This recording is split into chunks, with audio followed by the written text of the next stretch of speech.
don't see you.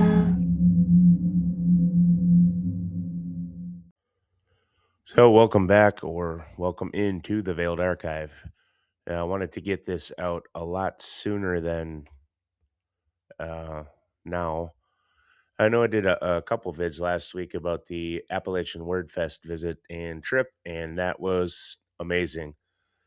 Still in shock and awe, really, just at the amount of really people that were there and just connecting with those authors, but especially meeting Joshua Bish and Daniel. That it truly was a special moment. Um, but at any rate, I've had all kinds of issues with the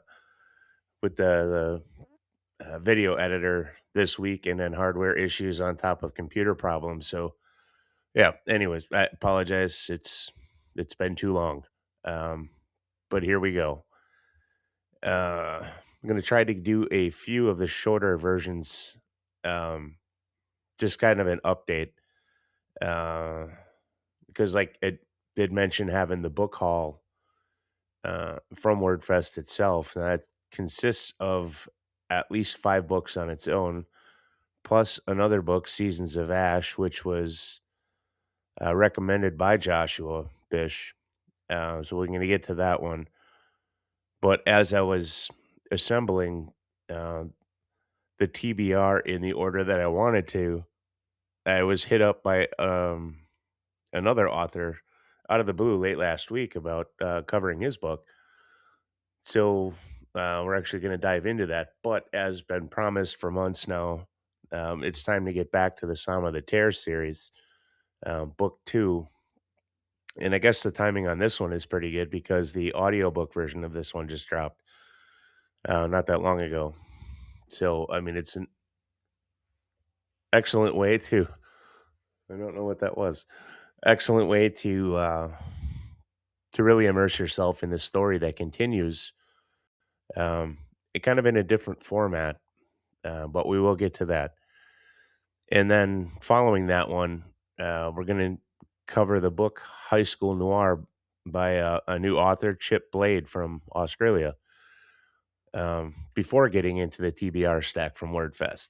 So, and not necessarily call this a WordFest exclusive, but as it is the first follow up, this is the way we're going to do it for the update today, anyway. And then I will try to highlight the books individually that I did pick up from WordFest, and then give you kind of a general timeline, probably in another video, either today or tomorrow. Uh, which I mean, would help the authors too, uh, to kind of get their timelines, straightened away or whatever, if they want to use any of the review video portions in any of their promo works. So, with that being said, you've been around for a while. You know that we try to reach out to the authors themselves before pushing out the videos, for that very purpose. So, without further ado, once you enter room 316, it remembers you. In the second installment of the Psalms of the Tear series, Joshua Bish trades the sprawling horror of Book 1 for the suffocating confines of a cursed dormitory. At Concord University's Sarvey Hall, room 316 is more than an urban legend. It is a predator.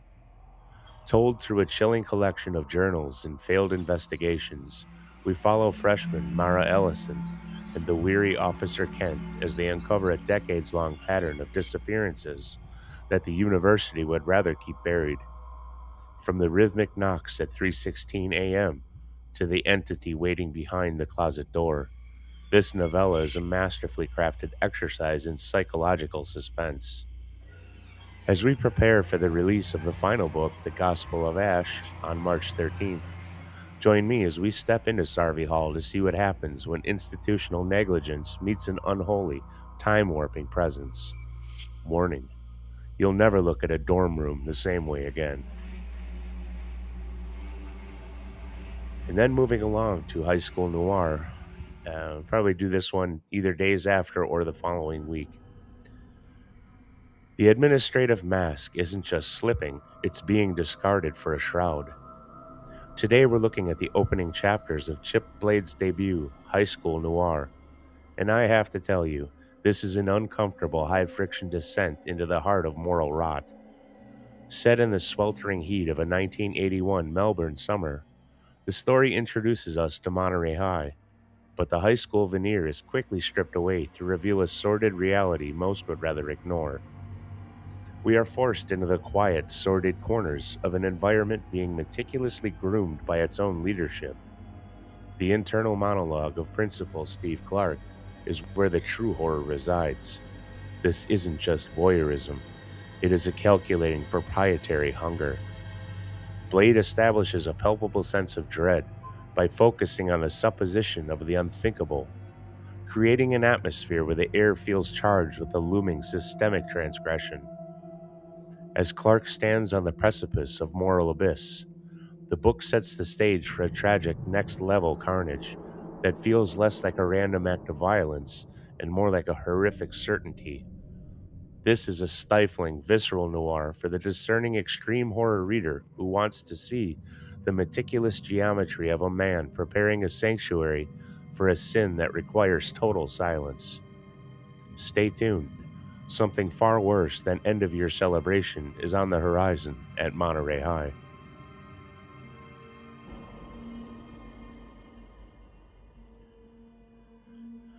And like I said, moving along, those are going to be our next two.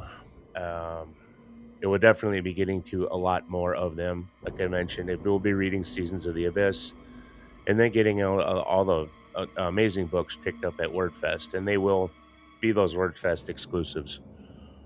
Um, and I'll make sure to highlight that on the channel and in the title just to push that algorithm for the authors themselves. Um, because that thing, from what I understand anyway, that uh, level of engagement also helps push their content. Um, oh God, toward the in person. Oh Lord, I'm on the cusp of rambling. You know what? We'll come back to that because I need to look into that a little bit deeper. But I think I know what I'm talking about.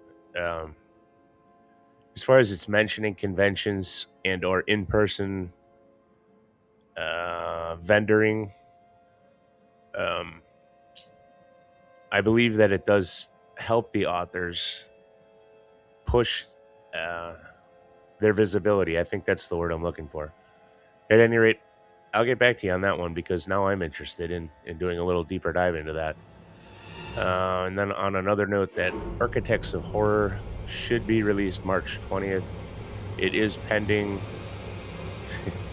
It's pending an Ingram Spark review right now. And yeah, I thought that was going to be an easy process. No, no. It's a graduation. Um, Going from the KDP or KC utility to something of that level because you are now everything. And yeah, if you've already made that transition or if you started there, congratulations. That is a pain in the butt. And so far, I'm pretty sure I'm breaking records for uh, ticks on the rejections for submissions based on the amount of emails I gotten back saying, nope, at any rate. I'm going to sign off on this one and then try to put together that other one for the WordFest exclusives and roundabout dates that we can look forward to seeing the reviews for them. Um, some of the books are a little bit shorter, so they will be a little bit faster in coming, but some are a little longer too. Then others require little bit more time. Um, but I'll get back to you soon. Until then, this has been the Vild Archive.